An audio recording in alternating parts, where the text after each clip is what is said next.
Today we will start with the third type of WBC, third type of blood cell, which we know as a WBC.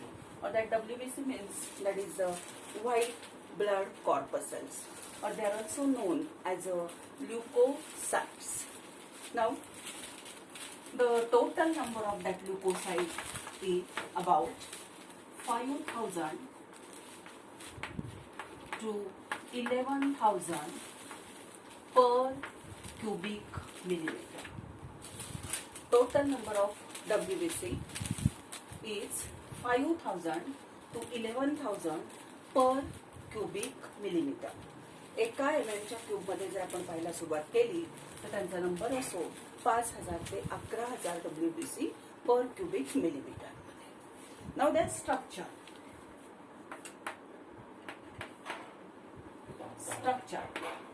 that WBCs, they are larger than the RBC. First of all, they are larger than RBC. Secondly, they are colorless, they are nucleated, and they are amoeboid in shape. So structure of WBCs are larger than the RBCs, they are colorless, they are nucleated, and they are amoeboid in shape. WBC हा RBC पेक्षा आकाराने मोठ्या आहेत, colourless आहेत. RBC लाल होत्या, ह्या पांढऱ्या आहेत. RBC नॉन न्यूक्लिएटेड होत्या, WBC मात्र न्यूक्लिएटेड आहे, म्हणजे त्यांच्यामध्ये न्यूक्लियस प्रेझेंट आहे.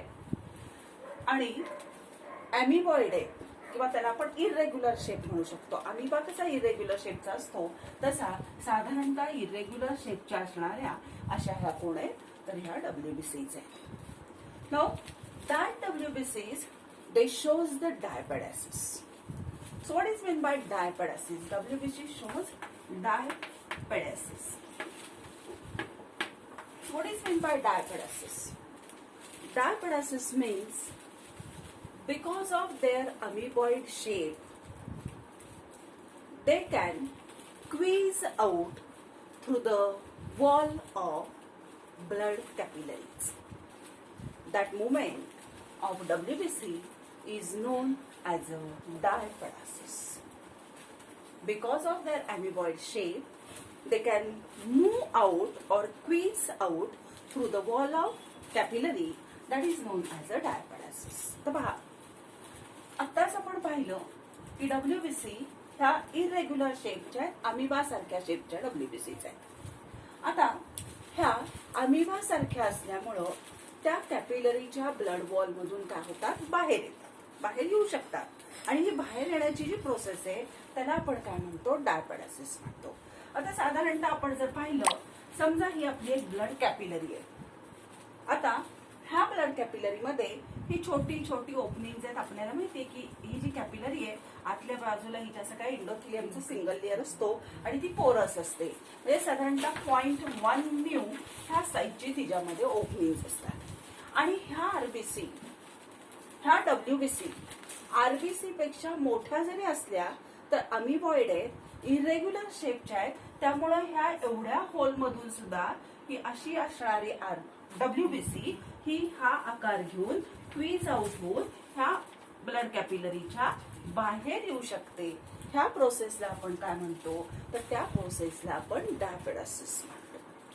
हे झालं डायपेडेसिस बद्दल, किंवा हे झालं त्याच्या स्ट्रक्चर बद्दल.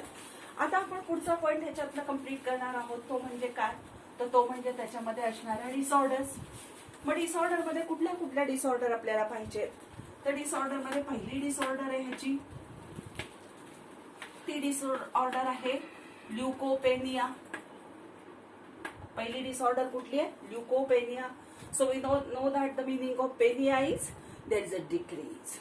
When there is a decrease in the leukocyte, that is known as a leukopenia. So, in leukopenia, that there is decrease in the WBC than the norm. Normal range जी आहे WBC ची किती आहे, 5,000 ते 11,000. त्याच्यापेक्षा ज्या वेळेला WBC ची संख्या ही कमी होते त्यावेळेला त्याला म्हणतो आपण ल्युकोपेनिया झालाय. That is less than 4000. Less than 4000. किती कमी होते तर 4000 पेक्षा कमी होते. आणि such a condition occur in AIDS, TB. समजा एखाद्या व्यक्तीला एड्स झालेला आहे. एड्स बद्दल आपल्याला माहिती आहे, डिटेल्स आपण हेल्थ अँड डिसीज टॉपिक मध्ये हे पाहणारच आहोत. पण ज्याला HIV इन्फेक्शन झालंय, त्याला HIV एड्स झालेला आहे, अशामध्ये त्याची जी काही पांढऱ्या पेशींची संख्या असते ती कमी होते, त्याला आपण म्हणतो ल्युकोपेनिया झालाय. तसंच ज्याला ट्युबरक्युलोसिस झालाय, लंग डिसऑर्डर आहे ही, ज्याला ट्युबरक्युलोसिस झालेला आहे त्याच्यामध्ये सुद्धा ह्या पांढऱ्या पेशींची संख्या काय होते 4000 पेक्षा कमी होते. आणखीन the persons who are expose to the radiation and shocks, किंवा काही पर्सन्स आहेत की ज्यांना आपण रेडिएशन्स आणि शॉक्स देतोय. रेडिएशन बद्दल तुम्हाला माहिती आहे की समजा आपण एखाद्या व्यक्तीचे एक्सरे टेक्निक वापरून काही आपण लंग डिसऑर्डर त्याच्या जर बघत असू तर ह्या एक्सरे रेडिएशन्समुळे, एक्सरेजमुळे काय होतं तर त्याच्यामधल्या पेशी कमी होतात. ह्याला त्यांनी म्हटलेलं आहे रेडिएशन. ह्या कारणामुळे ल्युकोपेनिया हा होऊ शकतो. ल्युकोपेनिया झाल्यानंतर दुसरी जी डिसऑर्डर त्याच्यामध्ये आपल्याला शिकायची आहे त्या डिसऑर्डरचं नाव आहे ल्युकोसायटोसिस. ल्युकोसायटोसिस. आता leukocytosis means what? So when there is a increase in the WBC, that means there is a temporary increase. Temporary increase. When there is a temporary increase in the number of WBC, that is known as a leukocytosis. आता temporary increase म्हणजे 5000 ते 11000 पेक्षा त्यांची संख्या केव्हा वाढते, का वाढते? It occur in pregnancy period, in case of newborn babies, and also the person who get infected. एखाद्याला एखादं बॅक्टेरियल व्हायरल इन्फेक्शन झालं असेल तर त्याच्यामध्ये ही संख्या वाढते म्हणजे त्याला ल्युकोसायटोसिस होतो. प्रेग्नन्सी पिरियड मध्ये त्या प्रेग्नंट वुमन मध्ये सुद्धा ल्युकोसायटोसिस असतो म्हणजे टेम्पररी इन्क्रीज WBC चा झाला असतो. आणि न्यूबॉर्न बेबीज मध्ये सुद्धा ही कंडिशन आपल्याला पाहायला मिळते. त्याला म्हणतात ल्युकोसायटोसिस. आणि तिसरी डिसऑर्डर आहे that is non as a leukaemia. That is non as leukaemia. Leukaemia is also non as a blood cancer. Leukemia is also known as blood cancer. In case of that leukemia, uncontrolled increase in the number of WBC is there. Uncontrolled increase in the number of WBC. प्रचंड प्रमाणामध्ये WBC ची संख्या त्याच्यामध्ये वाढते बॉडीमध्ये. आणि प्रचंड प्रमाणामध्ये WBC ची संख्या वाढल्यामुळं ह्या WBC RBC वरती फिडिंग करायला सुरुवात करतात. आणि RBC वरती फिडिंग करून करून बॉडीतल्या RBC पण संपतात.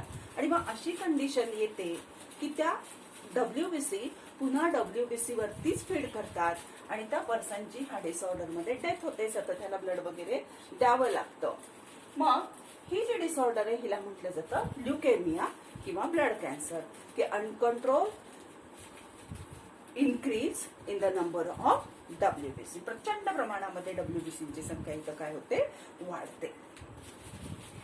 आता ही जी WBC आहे हिचं फंक्शन काय आहे तर ही आपल्याला प्रोटेक्शन देते. ही आपल्याला प्रोटेक्शन कशी देते तर डिफेन्स मेकॅनिझम जे त्याच्यामधून ही आपल्याला प्रोटेक्शन देते.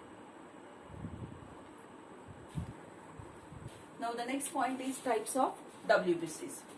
So WBCs are commonly known as a polymorphs because they occur in a different form. So they are known as a polymorph. WBC ला आपण polymorphs म्हणतो कारण त्याच्या वेगवेगळ्या टाइप्स आहेत, वेगवेगळ्या फॉर्म मध्ये त्या आहेत म्हणून त्याला आपण polymorph म्हणतो. Such WBCs they are divided into the two main types. First is known as a granulocyte and second is known as a agranulocyte. So granulocyte means The WBC, which contains the cytoplasm, and in that cytoplasm it contains the granule, so that is known as a granulocyte. And agranulocyte means the WBC which contains the cytoplasm, but in that cytoplasm the granules are absent, that is known as a agranulocyte. Now we start with the granulocyte. So granulocyte is also colorless, it is irregular in shape, nucleated cell, contains cytoplasm, etc. That granulocyte is known as a polymorphonuclear leukocyte. That is known as what? PMN leukocyte. Polymorphonuclear leukocyte. Now such granulocytes, they are developed from the myeloid stem cells. They are developed from the myeloid stem cells of our bone marrow. They do not divide. त्या divide होत नाही. The total number of granulocyte is about 72% in blood, or in a total number of WBC. They contains the granules. That granules are actually the secretory vesicles, and that secretory vesicle, they contains the enzyme and secretions. And depending upon the staining property, such a granulocytes, they are divided again into 3 subtypes, that are neutrophil, basophil and eosinophil. पहा प्रत्येकदा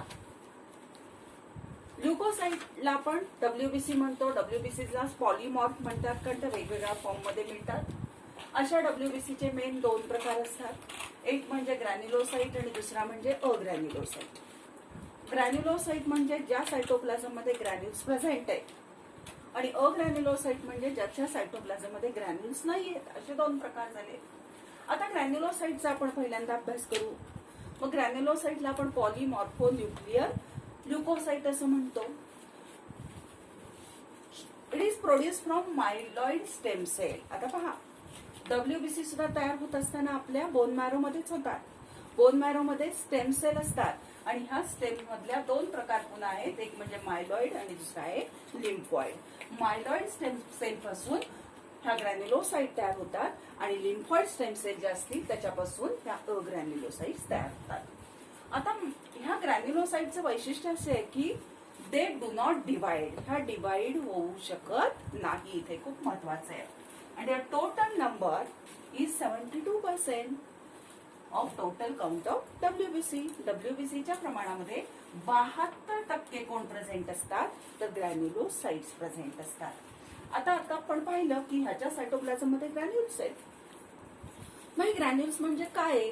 तर हे granules म्हणजे त्याच्यामध्ये असणाऱ्या secretary vesicles आहेत, की ज्या vesicles मध्ये काय काय आहे, एन्झाइम्स आणि सिक्रेशन्स प्रेझेंट आहेत. आणि अशी ही जी ग्रॅन्युलोसाइट आहे, ही ग्रॅन्युलोसाइट मी तुम्हाला सांगितलं किती पार्ट मध्ये डिवाइड झालेली आहे, किती त्याचे सबटाइप सांगितले, 3 सबटाइप सांगितले. कुठले 3 सबटाइप? एक म्हणजे न्यूट्रोफिल, दुसरा सबटाइप सांगितला मी बेसोफिल, आणि तिसरा कुठला सांगितला? इओसिनोफिल. आता आपण एक एक करून न्यूट्रोफिल, बेसोफिल आणि इओसिनोफिल शिकायला सुरुवात करू. So the first type of granulocyte is a neutrophil. Neutrophil, that cell, that WBC is spherical in shape. It contains the cytoplasm. In that cytoplasm, it contains the granules. That granules are very fine, evenly distributed, and they are larger in number. That granules are very fine granules, evenly distributed granules, and they are larger in number. Now, such a cytoplasm contains a nucleus, and that nucleus is a 2 to 7 lobe nucleus. Nucleus is 2 to 7 lobe nucleus. Such a nucleus is known as a multi-lobe. So, neutrophil, it contains, that is spherical cell, It contains cytoplasm. In that granules are present. That granules are very fine, larger in number. They are evenly distributed. They contains the nucleus. That nucleus is 2 to 7 lobe, or it is known as a multi-lobe nucleus. And such a granule, they stain with a neutral dye or a neutral stain. That's so why it is known as a neutrophils. पहा, neutrophil ही ग्रॅन्युलोसाइटची एक type आहे. ह्याच्यामध्ये spherical असणारी ही sale आहे, ज्याच्यामध्ये cytoplasm आहे. Cytoplasm मध्ये granules आहेत. ग्रॅन्युल्स हे फाईन आहेत, लार्जर आहेत, इव्हनली डिस्ट्रीब्युटेड आहेत. आणि हे ग्रॅन्युल्स हे न्यूट्रल स्टेननी रंगले जातात, स्टेन होतात. ह्याच्यामध्ये न्यूक्लियस प्रेझेंट आहे आणि हे न्यूक्लियस 2 to 7 लोब असणारं असं हे न्यूक्लियस आहे, किंवा त्याला आपण मल्टी लोब न्यूक्लियस आहे असंही म्हणू शकतो. आता ह्या टोटल डब्ल्यूबीसीचा जो काही नंबर आहे, ज्याच्यामध्ये आता आपण पाहिलं की ग्रॅन्युलोसाइट किती 72% ग्रॅन्युलोसाइट असतात. So in that 70% of neutrophils are present. So the number of neutrophil is 70% of total WBC. Total WBC मध्ये जे 72% ग्रॅन्युलोसाइट आहेत, त्याच्यापैकी 70% कोण प्रेझेंट असतात, तर ते असतात neutrophils. Now the function of neutrophil. The important function of neutrophil is phagocytosis. So what is meant by phagocytosis? That means they engulf the pathogen and digest that pathogen, kill that pathogen. That process is known as a phagocytosis. पहा, ह्या अॅमिबॉइड movement show करतात. त्यामुळे आपण मगाशीच पाहिले की डायपेडासिस त्या दाखवतात, म्हणून त्या कॅपिलरी मधून क्वीज होऊन बॉडीमध्ये जिथं कुठं हा पॅथोजन आलेला असेल तिथपर्यंत त्या जातात. त्या पॅथोजन वरती अटॅक करतात, त्याला त्या खाऊन टाकतात, डायजेस्ट करतात, त्याला मारून टाकतात. ही जी प्रोसेस आहे, ह्या प्रोसेसला आपण काय म्हणतो, फॅगोसायटोसिस म्हणतो. मग फॅगोसायटोसिस हे कशाचं फंक्शन आहे, तर ते फंक्शन आहे न्यूट्रोफिलचं फंक्शन आहे. आणि दुसरी गोष्ट म्हणजे पस फॉर्मेशन जेव्हा होतं बॉडीमध्ये, पस ज्याला आपण पू म्हणतो मराठीमध्ये, जखमेमध्ये तयार होतो तो, हा पस फॉर्मेशन कशापासून होत असतं, तर ह्या पस मध्ये डॅमेज झालेला बॉडीचा टिश्यू असतो, त्याच्यामध्ये डेड झालेले ह्या न्यूट्रोफिल्स असतात आणि डेड झालेले पॅथोजन. सो पस is form from dead neutrophils, dead microbes और pathogen and damaged tissue. So that is about the neutrophil. Second type of granulocyte is a basophil, or it is also known as a cyanocytes. So basophils, the total number of basophil is about 0.5 to 1% of total WBC. Total WBC मध्ये ह्याचं प्रमाण किती असतं, तर 0.5 to 1%. Now this basophil or cyanocyte, that is the small WBC. That WBC contains the cytoplasm. In that cytoplasm, the granules are present, but that granules are few and they are larger in size. Now, such a granules, they stain with a basic dye, which we known as a methylene blue. Now, such a WBC or basophil, it contains the nucleus, and that nucleus is a twisted nucleus. Twist केलेलं nucleus त्याच्यामध्ये present असतं. पहा परत एकदा, सगळ्यात लहान असणारी WBC किंवा ग्रॅन्युलोसाइट कुठली आहे, तर बेसोफिल आहे. बेसोफिलचं प्रमाण हे 0.5 ते 1% एवढं प्रेझेंट असतं. ही स्पेरिकल असणारी, तिच्यामध्ये सायटोप्लाझम आहे. सायटोप्लाझम मध्ये ग्रॅन्युल्स आहेत, पण ग्रॅन्युल्स हे फ्यू आहेत आणि लार्जर आहेत. हे ग्रॅन्युल कुठल्या डायनी स्टेन होतात किंवा स्टेननी स्टेन होतात, तर त्या स्टेनचं तो स्टेन बेसिक आहे की ज्याला आपण मेथिलीन ब्लू असं म्हणतो. आता ह्याच्यामध्ये जे न्यूक्लियस प्रेझेंट आहे, हे न्यूक्लियसचा शेप जर तुम्ही बघितला तर ट्विस्ट केलेला, ट्विस्ट कसं करतो आपण, तर ट्विस्टेड न्यूक्लियस आहे, किंवा काही वेळेला याला एस शेप न्यूक्लियस असंही म्हटलं जातं. आता the number of basophil that increases during the infection or during allergic condition. Allergic condition जेव्हा आपल्याला होते त्यावेळेला किंवा एखादं इन्फेक्शन आपल्याला झालं असेल तर त्यावेळेला बेसोफिलची संख्या काय होते बॉडीमधली वाढते. Now the function of basophil is they are non phagocytic. जसं न्यूट्रोफिल आपण पाहिलं की फॅगोसायटिक इन फंक्शन आहेत, पॅथोजनला इंगल्फ करून त्याला किल करतात, तसं ह्या करत नाही. दे आर नॉन फॅगोसायटिक, त्या पॅथोजनला किल करत नाही. मग त्या काय काम करतात? They secrete heparin. So we know that the heparin is a anticoagulant agent. It secrete histamine.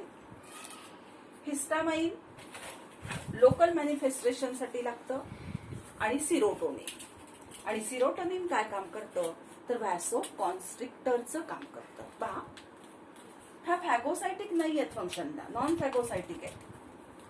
त्या हिपॅरिन सिक्रेट करतात, हिस्टामाइन सिक्रेट करतात आणि सिरोटोनिन सिक्रेट करतात. आता हिस्टामाइनचं एक एक्झाम्पल आपण इथं बघू कसं काम करतात ह्या बेसोफिल्स. की समजा आपल्याला एखादी मधमाशी वगैरे चावली तर जिथं मधमाशी चावलीये तेवढाच एरिया लाल होतो, सुजतो, दुखतो, तिथला एरिया गरम जाणवतो. ह्याला म्हटलं जातं लोकल मॅनिफेस्टेशन. आणि हे कशामुळे घडतं तर ह्या हिस्टामाइनमुळे घडतं. हा हिस्टामाइन त्या मधमाशीनं टाकलेलं बॉडीमधलं जे विष आहे ते सगळ्या बॉडीमध्ये पसरू देत नाही. मग तिथल्या तिथंच तो त्याला काय करतो थांबवतो. म्हणून त्या कशा पिरियडमध्ये वाढतात आपल्या अलर्जिक कंडिशन मध्ये वाढतात. ही झाली हिस्टामाइनचं काम. आणि सिरोटोनिन तुम्हाला माहितीये, एखादी जखम असेल तर तिकडं जो काही ब्लडचा फ्लो चाललेला आहे तो ब्लड व्हेसल ती काय करते कॉन्स्ट्रिक्ट करते आणि तो ब्लड फ्लो थांबवते. हे फंक्शन कशाचं झालं? हे फंक्शन झालं सिरोटोनिनचं. Third type of granulocyte is a eosinophil, or it is also known as a acidophile. Now the total number of acidophile is about 1 to 3% of total WBC. Now they are also spherical. They contain the cytoplasm, and in that cytoplasm the granules are present, but that granules are lysosomal granules. Lysosomal granule means they contain the hydrolytic enzymes, and such a granules stain with the acidic dye which we known as eosin, which is a red in color. Now such a cytoplasm contains the nucleus, and that nucleus is a bilobe nucleus. पहा कसं आहे. तिसरा प्रकार ग्रॅन्युलोसाइट्स आहे ज्याला आपण eosinophil किंवा ऍसिडोफिल असं म्हणतो. इओसिनोफिल किंवा ऍसिडोफिल ह्या 1 ते 3% प्रेझेंट असतात टोटल ग्रॅन्युलोसाइटच्या. ह्या सुद्धा स्पेरिकल असणाऱ्या सेल्स आहेत. ह्याच्यामध्ये सायटोप्लाझम आहे, सायटोप्लाझम मध्ये ग्रॅन्युल्स आहेत, पण हे ग्रॅन्युल्स कसे आहेत तर लायझोसोमल ग्रॅन्युल्स आहेत. त्याच्यामध्ये हायड्रोलायटिक एन्झाइम प्रेझेंट आहे. आता ह्याच्यामध्ये ह्या सायटोप्लाझम मध्ये न्यूक्लियस प्रेझेंट आहे आणि हे न्यूक्लियस कसं आहे तर हे बायलोब असणारं न्यूक्लियस आहे. ह्याला असे 2 लोब्स असतात म्हणून बायलोब न्यूक्लियस आहे. आणि हे जे ग्रॅन्युल्स आहेत ज्याला आपण लायझोसोमल ग्रॅन्युल्स म्हणतो हे ऍसिडिक डायनी स्टेन होतात आणि त्या ऍसिडिक डायचं नाव आहे इओसिन, की जो रंगाला कसा आहे रेड आहे. हे झालं इओसिनोफिलचं स्ट्रक्चर. आता ह्या इओसिनोफिलचं फंक्शन काय आहे तर it destroy antigen antibody complex. बॉडीमध्ये अँटीजन गेल्यानंतर बॉडी त्याच्या अगेन्स्ट अँटीबॉडी तयार करतात आणि हा अँटीजन त्या अँटीबॉडी बरोबर फिक्स केला जातो आणि ह्या सेल्सकडे आणला जातो. आणि मग ह्या सेल त्याला काय करतात डिस्ट्रॉय करतात. नष्ट करायचं काम काय कोण करतं तर इओसिनोफिल्स करतात. त्याच्यानंतर it shows anti histamine property and their number increases during allergic condition. जसं आपण आत्ताच पाहिलं की बेसोफिलचा नंबर अलर्जिक कंडिशन मध्ये वाढतो आणि तो हिस्टामाइन सिक्रेट करून रेडनेस आणणं, स्वेलिंग आणणं, लोकल मॅनिफेस्टेशन घडून आणतो.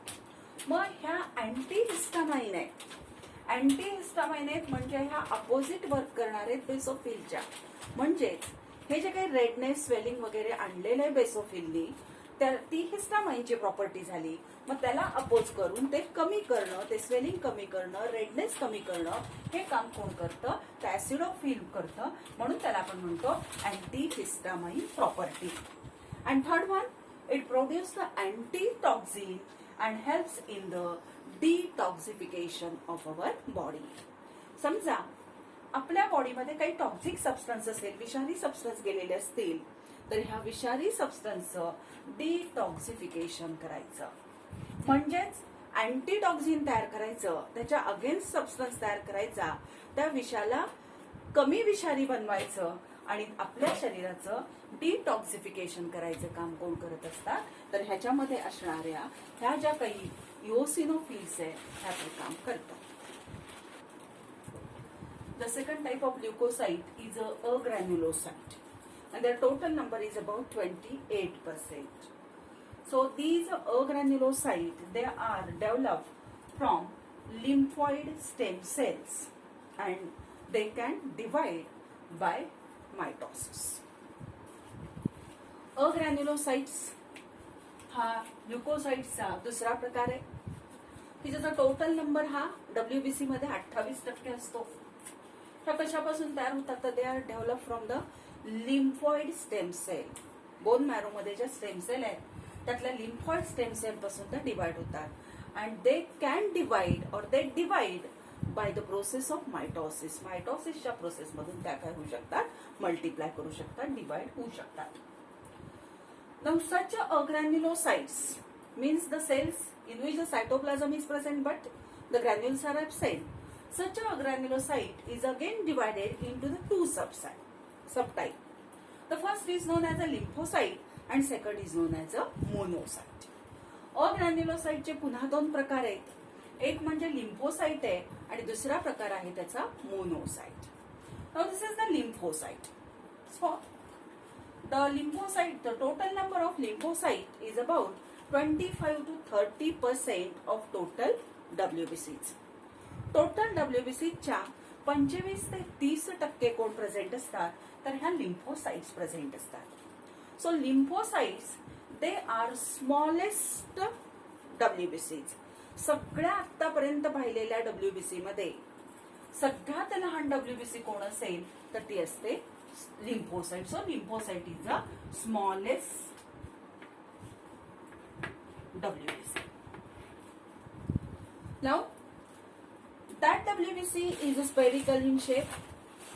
It contains the cytoplasm, but in that cytoplasm the granules are absent. In that cytoplasm it contains large spherical nucleus. Lymphocyte ही सगळ्यात लहान असणारी WBC आहे, सगळ्यात स्मॉलेस्ट आहे. ह्या लिम्फोसाइट मध्ये स्पेरिकल सेल आहे आणि तिच्यामध्ये सायटोप्लाझम आहे आणि सायटोप्लाझम मध्ये मात्र ग्रॅन्युल्स नाही आहेत. आणि हिच्यामध्ये न्यूक्लियस आहे. हे न्यूक्लियस कसं आहे? लार्ज आहे, मोठा असणारा न्यूक्लियस आहे आणि स्पेरिकल असणार, साधारणतः गोलाकार असणारा असं हे न्यूक्लियस आहे तिच्यामध्ये present. Depending upon their function they are of two type. आता त्याच्या फंक्शन वरून लिम्फोसाइट पुन्हा दोन प्रकारचे असतात. कुठले दोन प्रकार? तर एक म्हणजे बी लिम्फोसाइट आणि दुसरा म्हणजे T lymphocyte. There are two types of lymphocytes, B lymphocyte and T lymphocytes. So B lymphocytes means the lymphocytes which are developed in our bone marrow. Their maturation takes place inside our bone marrow.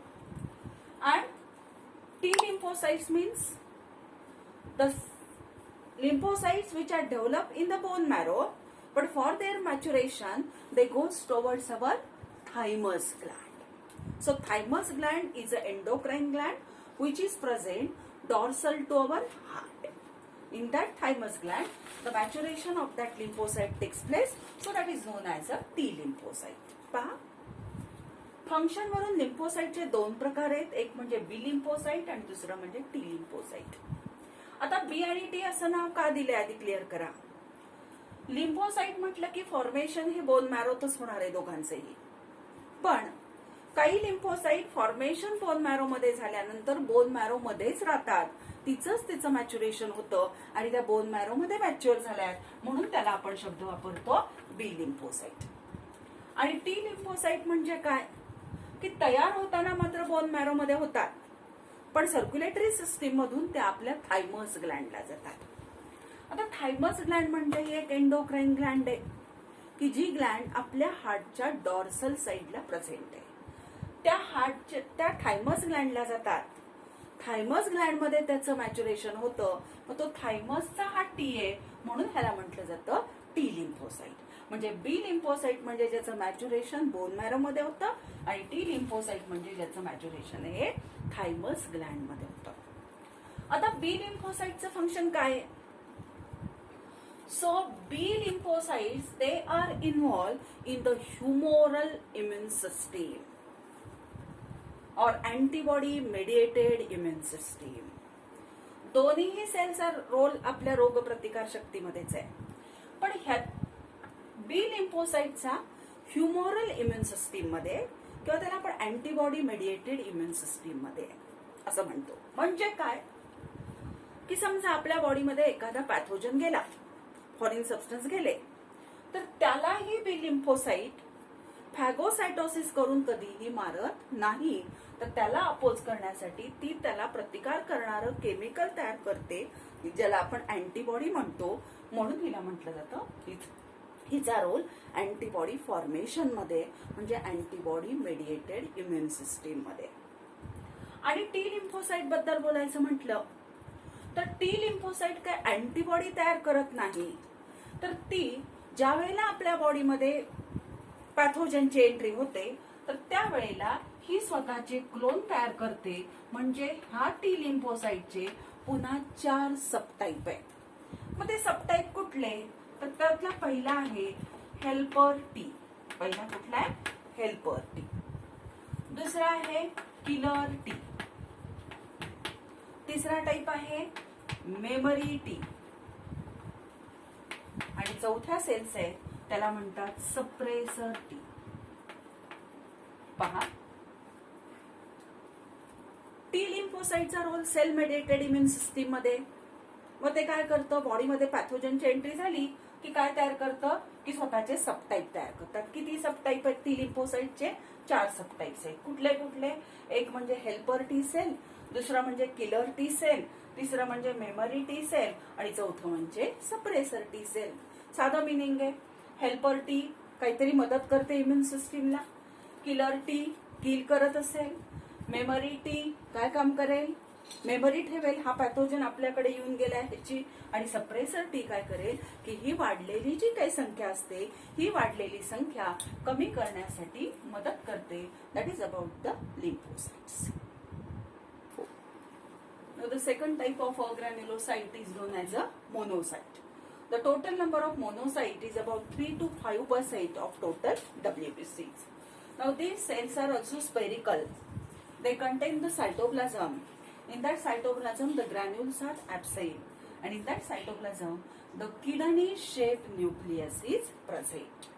Now that monocyte, they give rise to the macrophages.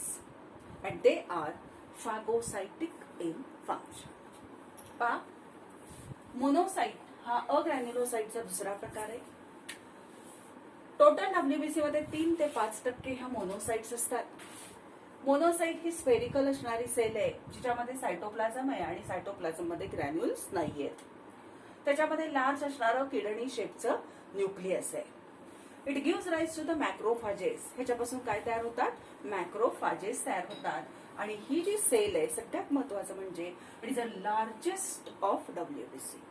जसं lymphocyte मी smallest WBC सांगितली तशी largest WBC कोण असेल तर ती आहे monocyte आहे. आणि हिचं फंक्शन आपण पाहिलं की काय फंक्शन करते तर फॅगोसायटिक फंक्शन आहे. मॅक्रोफाजेसचं फंक्शन काय आहे?